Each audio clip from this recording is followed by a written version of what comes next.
Hello, everyone, and welcome to Hit and Hustle from IrishSportsDaily.com. I'm your host, Greg Flammang, and with me, as always, is Jamie Uyeyama, Mr. Jamie University. It is Wednesday, April 23rd. Marcus Freeman just had his post-spring press conference wrap-up, so we're going to talk about that. Probably going to be a shorter show today because this wasn't a bunch of news. We thought there might be more news, but still some things to talk about, so we'll discuss that. And if anything comes up in the chat that's interesting for us to cover, we will do that. So thank you everyone for tuning in today. If you like what you hear, please hit that like button. Please hit subscribe. Please hit the notification bell so you know whatever it is. We are going live. Links to the podcast are in the description below. And as always, the show is brought to you by ESQ Clothing, founded by Notre Dame alum Ge Wang. You've seen ESQ on all your favorite Notre Dame players and coaches with over a decade of making the best custom clothing available. ESQ will help you look and feel your best in 2025, from a perfect fitting suit or sport coat, shirt or bomber jacket, or the perfect tuxedo for wedding season. Check out Ge's amazing work at esqclothing.com. Book an appointment to upgrade your wardrobe today. Mention ISD and get 10% off your entire purchase. That's esqclothing.com. Jamie, I meant to talk about something that I liked about my trip to London that was topical to Notre Dame and home field advantage. And I didn't bring it up, so I'm going to do it now. So you know how, teams come to Notre Dame Stadium and they're wearing red, Georgia, Cincinnati, Nebraska, things of that nature. And people get all upset about, Notre Dame fans, they sell their tickets to opposing fans, right? And people don't like that. So when we went to London, we went to a bunch of Premier League games, right? And we bought the tickets on StubHub like people do out in the States. And what happens is when you buy the tickets, you get an email from the seller of the ticket that says, hey, you are purchasing tickets for the home section. So if you come in opposing team gear, you will not be allowed in the stadium. They don't allow people to sit in the home section in opposing team gear. If you are in that section and you are cheering for the opposing team, you will be asked to leave the stadium. And then they make it very clear. Like, if you want to cheer for the opposing team, sit in the opposing team section, and that's it. And that's all it is to it. And if not, then you are not allowed to do that stuff in the other parts of the stadium. And I feel like, why can't Notre Dame adopt this? Why can't other teams adopt this? I understand other people want to sell their tickets and things of that nature, but like the home team section are for the home team. The away team section are for the away team. Cheer over there if you want to do that. And you got to pay a premium to sit in the visiting section, right? Because there's a lot less seats available. So that's what you got to do. And CFB Hurt says Notre Dame will never enforce a rule like that. They're either you want to solve a problem or you don't, and this is a way to solve the problem. It works over there. It can work over here. I'm a proponent of that. That's what I'm for. So that first of all, I like it, but isn't part of the reason they do it is because of like to avoid violence? Of course. But like, and I don't think I mean, I'm not to say that there aren't like fights at college football games on occasion. There are. I mean, there are of course fights that like pretty famously on. I think it's like a lot worse in the EPL in terms of where that kind of thing happens, right? So, yeah, I just think it's I'm a proponent of it, and honestly, like it's a great atmosphere in terms of like all those fans are over there, and like in the EPL, like the section. I don't want to say it's walled off because it isn't. It's separate. Like they make it so the home and visiting fans cannot physically go towards each other, right? There's barriers and things. Like we were at the Arsenal game and Brentford scored, and they literally brought a bunch of like security to stand in, to block off the two sides. So, but I'm for it, man. I think it's good stuff. I want to point out because I know someone who gets tickets. Like they can basically they have to put in requests, obviously, to get whatever tickets they want for the year, but they're able to pretty much get whatever they want for these, how many they want for the games, as long as they put it in ahead. And But one of the things is, and they will, give it to other people or sell to other people, to other Notre Dame fans. Yeah. But they have told me that if it goes to someone who's not, it comes back to them. Like they will lose that privilege. So I don't know how they track it, but they do track it. Like Notre Dame does tracks that. So at least there's that. So like when someone, Michael Hahn saying about like, oh, everybody's with Freeman. I mean, I'm not to say that everybody is with. I think a lot of people are all in on Marcus Freeman and should be, but a big reason for that is because they made a conscious effort to say like, hey, we can't let that Nebraska game happen again. We can't. The Georgia game. The Georgia game. Those were embarrassing. Those are embarrassing for Notre Dame to do that, right? And frankly, too, like, and I always think too, like the people, who put in the lottery each year, who just, you went to school there. Just because you went to school there doesn't give you the right to just get this so that you're just making money off of this thing. It's like, well, that's not what your education's supposed to be about for. So you can make money off of like these football ticket lottery that you just sell on StubHub, whatever. So, I mean, I like how they do that. I do like that, the different sections, and I do enjoy when it's all kind of in the same thing. But yeah, like it would be hard to police, but it's hard to police, but I think you got to make it an effort, right? And part of it too is like there's also if you know that that's what they're trying to do, like it can be self-policing, like people can call it out. And the part the way that they track it is like, so for the stadium, like or the tickets that we went to, like the name of the owner of the ticket is on the ticket, so they know where. It's like, hey, that you're in seat section whatever, like seat 12 in section B, like we know that's your seat, and someone had it who was cheering for the opponent. Like, and they said on the email to us, like, we can lose our seats. Please don't. Right. So that was the deal. Anyway, I wanted to talk about that. I mean, just to follow up too, because Michael Hong talking about it had nothing to do with the bad seasons of those teams, like what that happened. That's just like coincidental that it happened with those bad seasons. It's that these teams, Nebraska never comes to Notre Dame. Georgia never comes to Notre Dame. All of these teams never come to Notre Dame. So it's a big deal. And if like you totally get it, it's just like when the same thing, because we know a lot of Notre Dame fans who go to travel to away games, and they make a big, they decide at the beginning of the year, these are the games they're going to go to.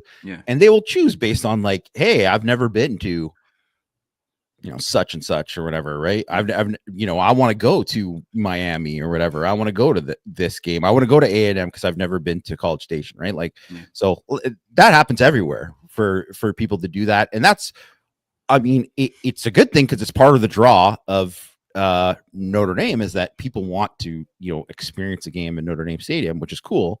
But it's also, can be a bad thing in terms of that, but it's good that they're making a conscious effort to make that less, I think. Yeah. Brendan, very priority. Love the new setup, Greg. Love that you are just resplendent EPL scarves and bringing that energy to the pod. Yes. My wife, like your wife, she was like, get rid of the pictures in the back. Like, it's ridiculous. You need to like be a professional human being. So I was like, fine. So I bought the shelves. And then we got the scarves from the game. So I got Arsenal, Chelsea, Newcastle, and then my daughter's club team scarf there. So that's where we're rocking it, right? Like, we all have different interests and stuff like that. We love soccer in our house. And so we do that. So that's what we're doing. All right, let's talk Notre Dame football, Jamie. Marcus Freeman just met with the media. And I think part of the biggest news was that there was no news on the injury front, right? And I think anytime you go through a spring practice, you want to make sure that you go through that period without suffering any injuries. And I think Notre Dame has done that. They have avoided the major injury bug. All of the injured players that went into practice in terms of like the Ashton Craigs, the Jordan Batelhos, the Boubacar Traores, those guys, they are all on track to be ready to go for summer workouts, not just not just fall camp. Right. Yeah. Yeah. Like they're going to go through summer workouts, and that's very good for them. So that's, a good step in that direction for them. Gerby Lambert is going to be ready for fall camp. But they're going to he's going to start training. So he just had that, the surgery on his shoulder for, the rotator cuff. And that was big, right? So he's going to be, coming back and ready to go. And so I think the big news is that there were no news on the injury front, Jamie. And how big is that for Notre Dame to fully get into just the preparation for the next run towards a national championship, right? And I think because there were so few players, or there's so many players that were restricted, like the Batelhos and the Traores and things of that nature, they were able to get through this, and they can finally make a big push physically towards getting back to the national title game. Just kind of talk about how important the summer period is for something like that. Well, it's so huge. And I think one of the things that, if you look at say previous years, there have been so many guys who've gotten hurt in spring and then were out for the year. Right. And it's not to say that guys can't get injured in the summer, because obviously Jadarian Price, got injured in the summer, right? Kano Kia last year got injured in the summer, right? It happens. And then obviously in camp, there's things happen. There's Jagasaw went out, Gabe Rubio broke his foot. Things can happen. But when you say that all these guys are going to be there for those summer workouts, it's such a different thing going into camp.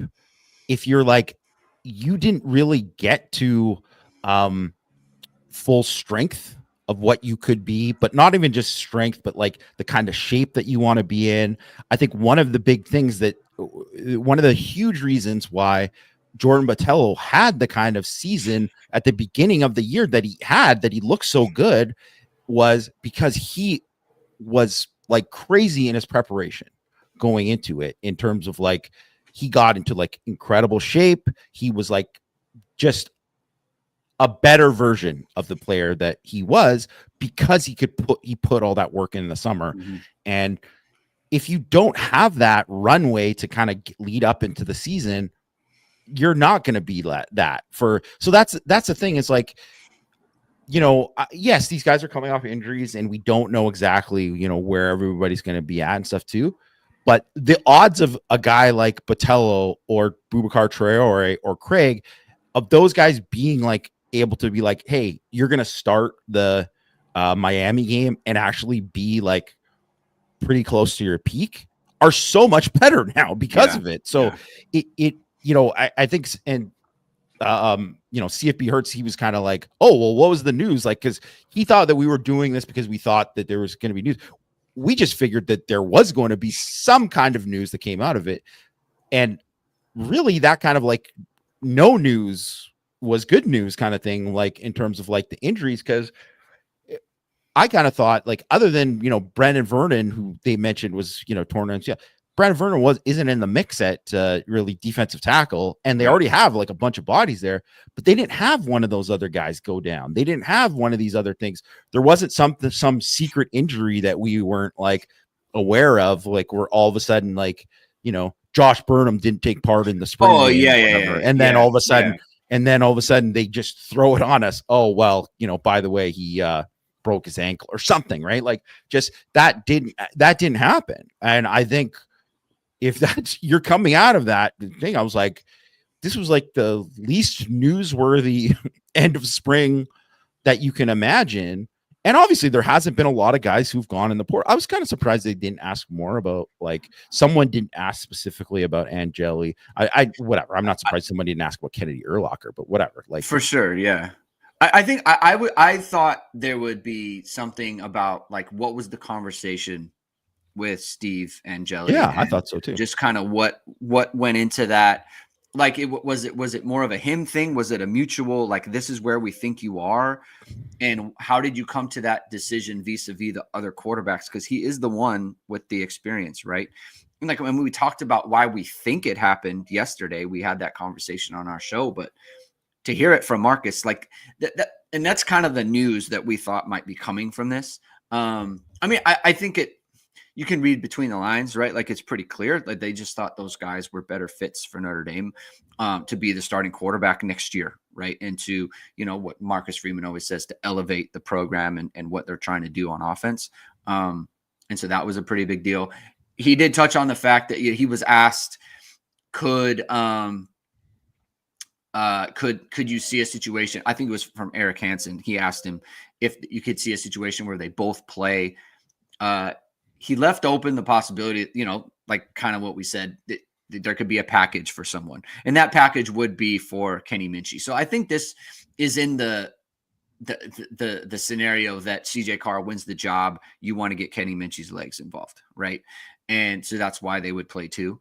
He did say, I want one starter, which I don't think Eric Hansen ever thought that they would have like a dual starter situation.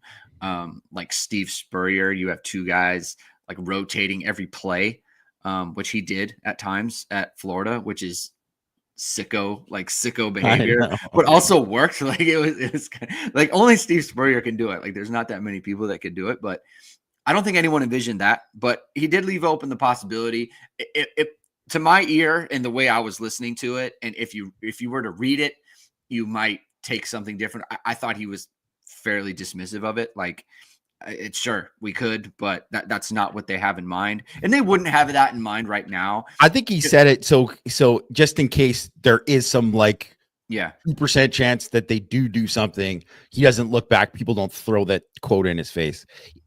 He wants one quarterback. I think it's pretty obvious. Yeah, and like that's where they are in the competition, right? And I think he was fairly clear to me just listening to him that it's like the competition starts now, and it's been ongoing, but it starts today, right? Where it's like we're gonna find out what's what about these two quarterbacks, and it's gonna be interesting. I really wish, he was asked I think it was I can't remember who asked the question. Maybe it was Adam Rittenberg. I'm not totally sure, but someone about asked him, whether or not there's a guy that was. Were you ever? Would you have made that at one point? Like, were you ever at a point where you thought, maybe we could? And he didn't. And he said, no, we never got to that point. He had talked at one point about how, during the spring, there was one guy who got 12 reps in a practice, and he's just like, 3 is too many. We can't evaluate it the way we need to with 3 quarterbacks, and they needed to cut it down to 2. So that's interesting there. Anything that you took away from Marcus talking about the quarterbacks, just kind of the way he's talked about it, anything that popped into your mind there? Yeah, just exactly kind of what we were talking about yesterday, that it's clearly not done, and they're clearly going to put these guys in the situations, and who performs the best in these situations is going to win the job, right? And I thought obviously too, talking about how these guys don't have that experience, so they're going to put them as many pressure situations as possible. That's what you got to do. You absolutely have to do that, because you just don't know. I think about the Texas A&M game last year, and at the end of the game, it's a tie game. Riley Leonard on that last drive. I wouldn't even say up to that point. I don't think Riley Leonard certainly didn't play bad up to that point, but he was just you got to that point in the game and you're like, this is why you got Riley Leonard, because he's done this before. He's been able to do this. And really, he kind of did that later on in the season too, right? Obviously in the playoff, he had those situations where when they needed him to be in a pressure situation, and he came out and performed and got first downs with his legs, his arm, whatever. Right. So I think that's something that, 2-minute situations. I think about red zone stuff. I think about all that kind of stuff is going to be I don't know what they call it, but we used to do a thing we call it pass under pressure, right? Where you're just basically, it's the offense knows it's you're getting blitz packages the whole time. It's we're just coming after you the whole time, and it's the quarterback is constantly, on alert. I got to get my checks right. I got to get everything right. And I got to make the right decisions. And that's the kind of thing where you're going to decide, which guy's the guy, right? And which one is there. And I think too, the point is that even if one person is slightly viewed ahead of the other, it really doesn't matter because you're going to get all of these reps now that are going to really get you to evaluate it too, right? Because I would even say too in that scrimmage day where we were at, like CJ Carr got the least amount of reps of everybody on that day. And part of it was just because it was like, well, they couldn't get a first down on this thing. That's the end of the drive, Rick. You know what I mean? Like that kind of thing. And I guess you could say like, well, that's a knock against him. They didn't get a first down, but also too, it's like, it's also not fair, based on everything else, because all of a sudden, like, one of the other guys, they call a screen and the guy takes it 30 yards and all of a sudden they're in the red zone. It's just different. Right. So, I don't know. I mean, to me, it makes everything so much more interesting in camp. It's easily like, I'm trying to think back to like, I mean, there was a little bit of like, when Buckner and Drew Pine, there was a little bit of a competition, but everybody kind of assumed like Buckner was going to be the guy. And there was a little bit, like when with the transfer guys where there was that kind of competition, but everybody kind of knew where it was heading. But really, like the closest thing to this was the Kaiser,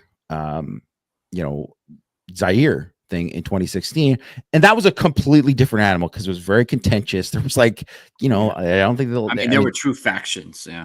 Yes. So that was like, it was a different thing. And I mean, honestly, like the way they handled that probably ended up being a big part of why the season went in the tank. Right. So, I think like you got to be wary of that and how that all plans out. But like, I just think that, when people know, when you do this thing and you do all these things, they know who is the best and performs the best. And then you can just say, well, this guy won the job, and that's just fair enough.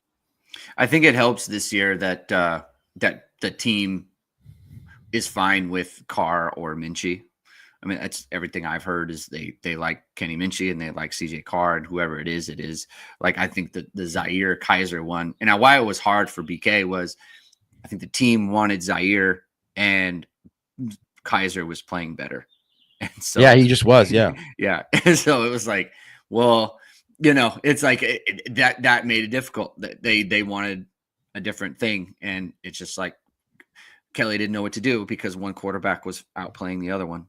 And that's just kind of how it turned out. So, look, we'll be monitoring throughout. And look, there's going to be so much conjecture. We're going to get reports of like receivers are going to wherever retreat with X quarterback and they're throwing and things of that nature. I wonder if they all go together, to be honest. I wouldn't be surprised by that. I doubt there's like separate ones.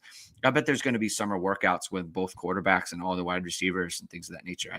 That seems like the tenor of the situation at Notre Dame, which is good. It's good for the team at large.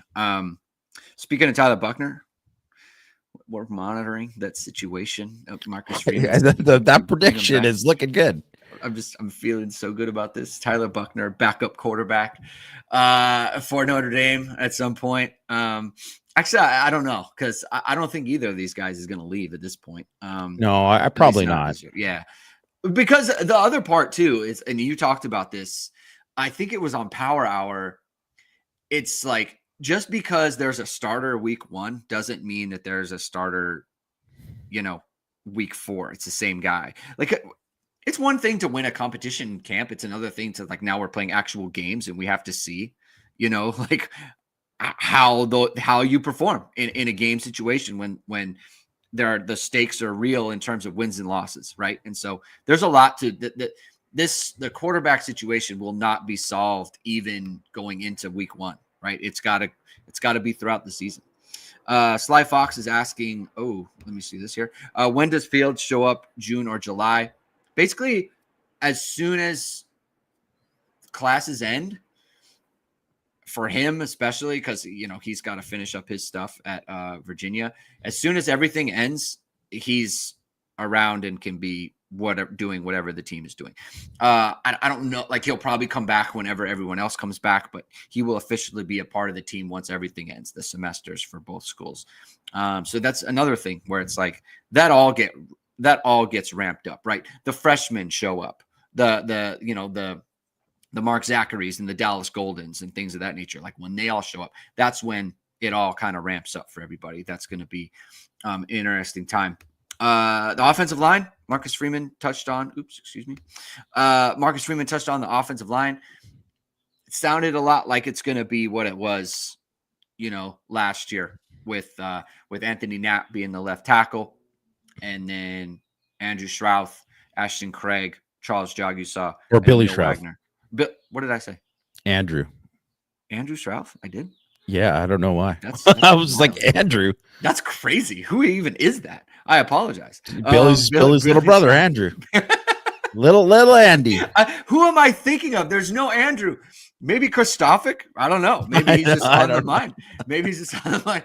Billy Strouth, Ashton Craig, Charles Jagusa, and Emil Wagner. And I mean, that makes a lot of sense, right? I mean, those are the guys that they wanted Jagusa to start. Emil Wagner, mainstay. Billy Strouth, mainstay. They wanted Ashton Craig to be the starter. And then you have Anthony Knapp, who played basically the whole season at left tackle. We'll take. But that's also another one that's kind of fluid, right? In terms of what can you get from Gerby Lambert? I think it would have been interesting for someone to ask, like, could you see a rotation on offensive line somewhere? To try to get Gerby Lambert involved, if he looks good enough. So that'll be interesting. Your thoughts on, what Marcus Freeman said about the O-line. Well, one thing to remember too with that is, like, you look at, like, say, Sam Pendleton last year, where no one was talking about him being a starter at the beginning of the year, and he won the job.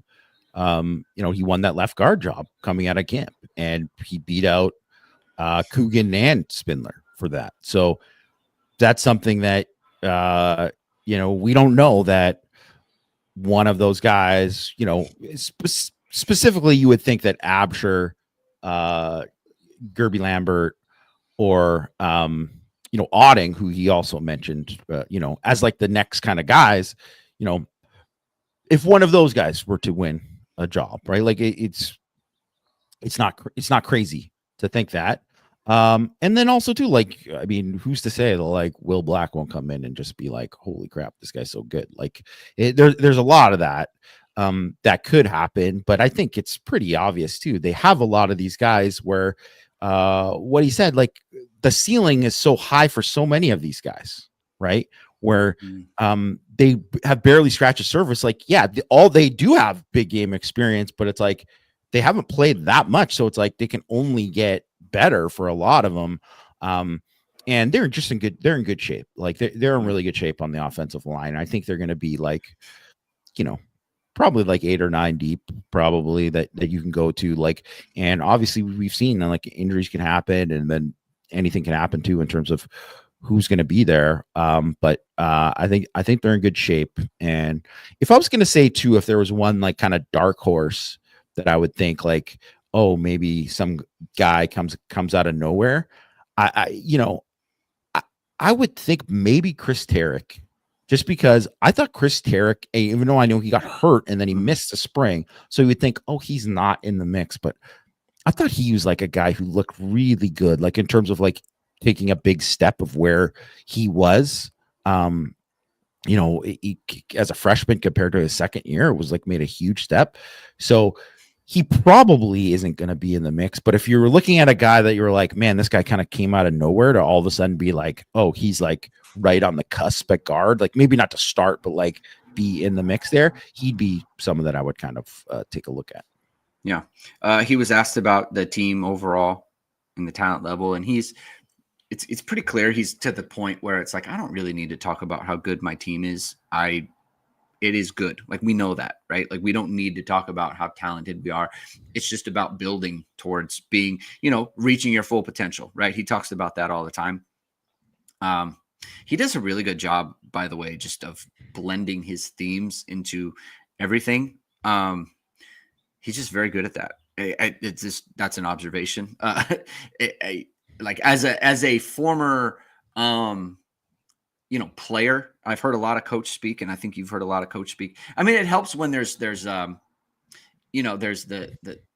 it pays off in all the success they had last year, right? So like you can buy into everything that he says, but it really fits. He doesn't need to boast about his roster. He doesn't need to boast about how good he thinks they are. It's just like everything stays the course. Like every conversation, every question you have about the future, he always says, we just want to reach our full potential.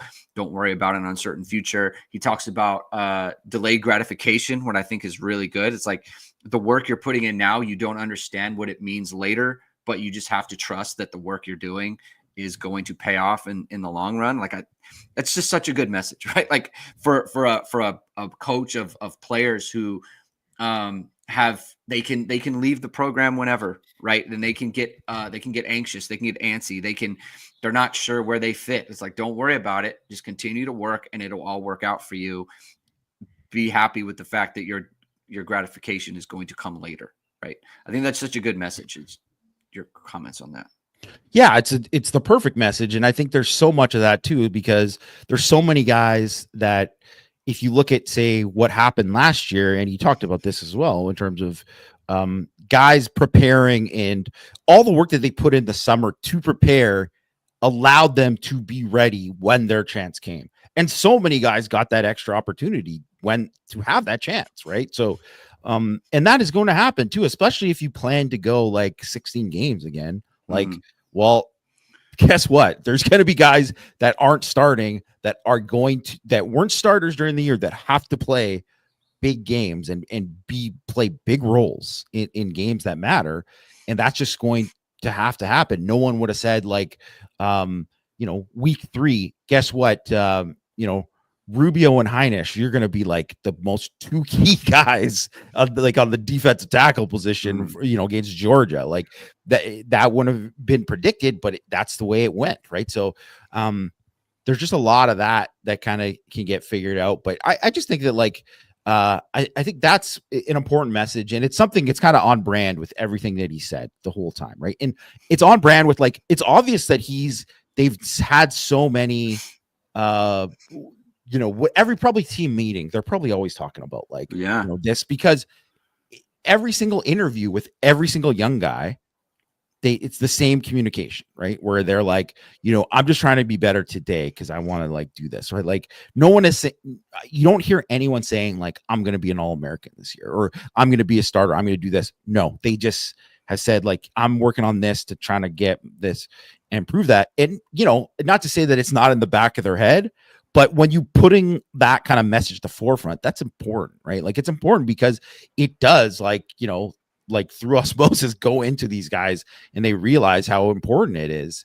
And also too, and it's something I'm going to write about for 6 Thoughts too, is there's so many guys that I think that, who are kind of culture carriers, guys that are important, because it's important for the younger guys on the team to kind of see is this is how they work and this is how they do it. And I got to match that if I want to play, and I got to be able to do that. And I think one of the things, if you could say and I know no one wants to praise Brian Kelly for all that, everything that he did at Notre Dame, but there's definitely was a carryover with a lot of guys that, from the end of the Brian Kelly era over to Freeman, that were guys who were culture carriers that in terms of showed guys how to work, right? Like the Bertrands, the Kaisers, the Heinisches, all these guys, right?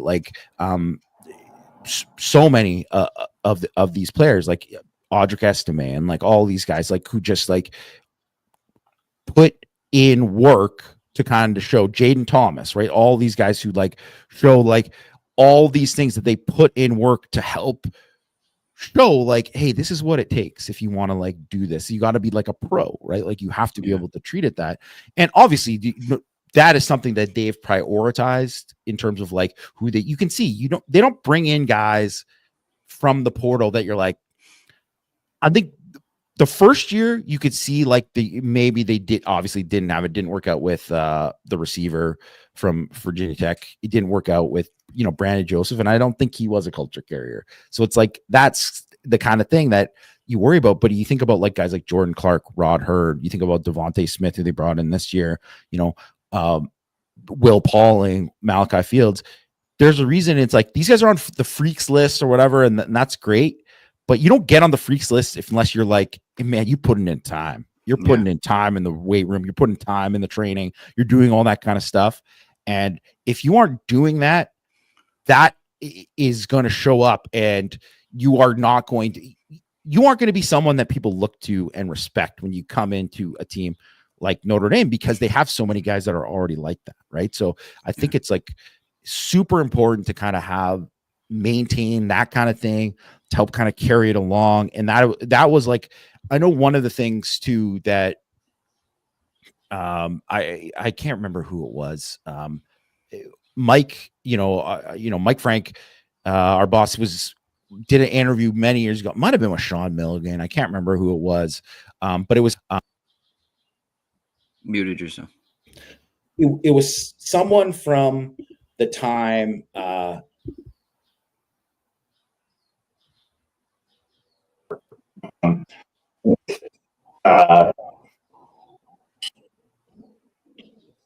Holtz to Davey, right? And that transition, and how there were so many guys, because they got that training under Joe Moore and stuff, they kind of brought that over, right? They brought that over.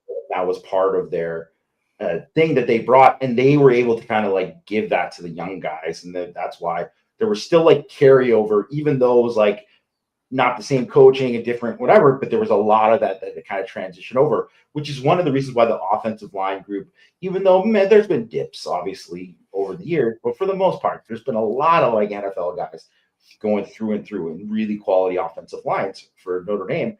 And part of that is like just all of like, when you're having that carryover from all the things, and it used to be just position groups like the offensive line, but now you see it like permeate through the whole roster, and that's really big.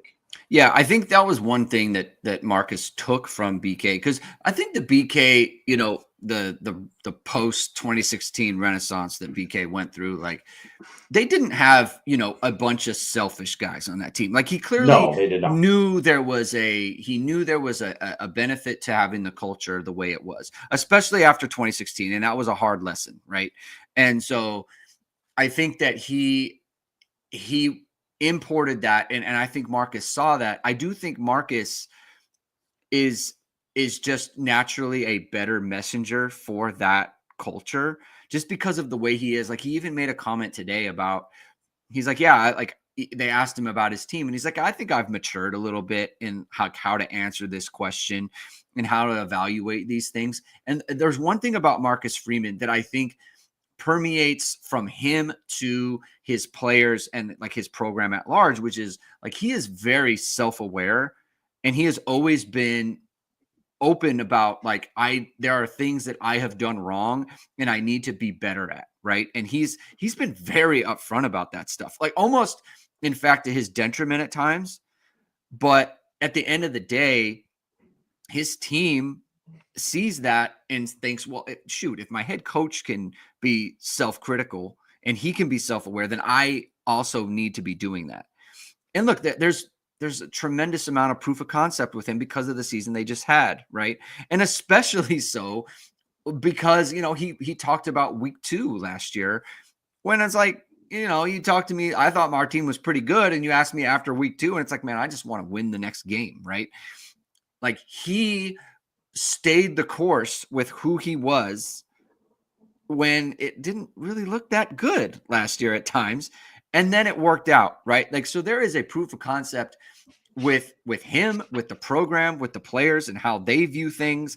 And not just that, but then you look at, a lot of the time Notre Dame has these really good seasons, and it's just, you look at, it's a confluence of like seniors, and there's just a bunch of outgoing talent that's like, man, they caught lightning in a bottle. Where in this situation, they have so much returning talent.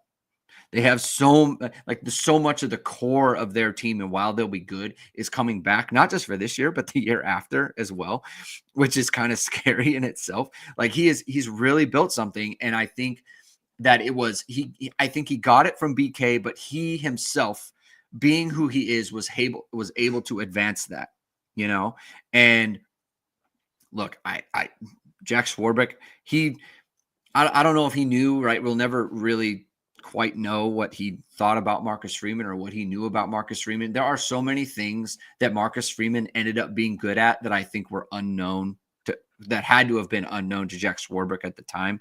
And the fact that he is self-critical and he is self-aware and he is so able to kind of look at himself and make changes, and then they'll have those changes work, I think was one of like the special kind of outcomes from this. I just don't think you ever could have predicted it. And you look at him now and what he's built and the way, the comfort level that he has talking about his team, it's just kind of like it shines through. I mean, he's really prepared to have a breakthrough in 2025. Have you kind of noticed that as well?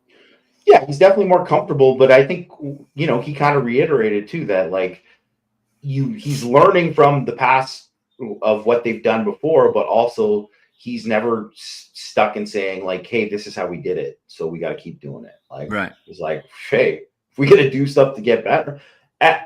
And I think too, like that is just one of those things. It's like, I think if you think about Marcus Freeman and some of the main kind of things he preaches about his program in terms of like, being violent, being like more physical, like an offensive, defensive line driven program. And you think about stuff like Dan Campbell and like him being very similar in that way too. But you also think of Dan Campbell and you'd say, hey, he's an old school guy. And you think Marcus Freeman in certain ways is an old school guy in terms of like, how he views certain things on the football field. But you also just say like, he understands like the game's evolved, you evolve with it, and you got to change and you got to be forward thinking. And that is really like what has kind of propelled Notre Dame, right? And really like, helped them, because I don't think like if they didn't make some of the changes they made in terms of like how they approach some things, like just like with analytics and stuff like that too. So I think like, hiring Anthony Treach was like a big deal, and it was something that paid off. Well, and it's not even just like directly exactly what Anthony Treach brought to the table. It's like being open to being like, hey, we're going to hire somebody like this, right? So because if you think about where Notre Dame like dominated things like the middle eight, they dominated the middle eight. They were always they were so good on like fourth down on both sides of the ball, right? Like all these kind of things situationally where they ran so many fakes, they did all these kind of things. It's like, if you didn't have that same mentality, there's no way that they go 14-2 and get to the national championship. It never happens, right?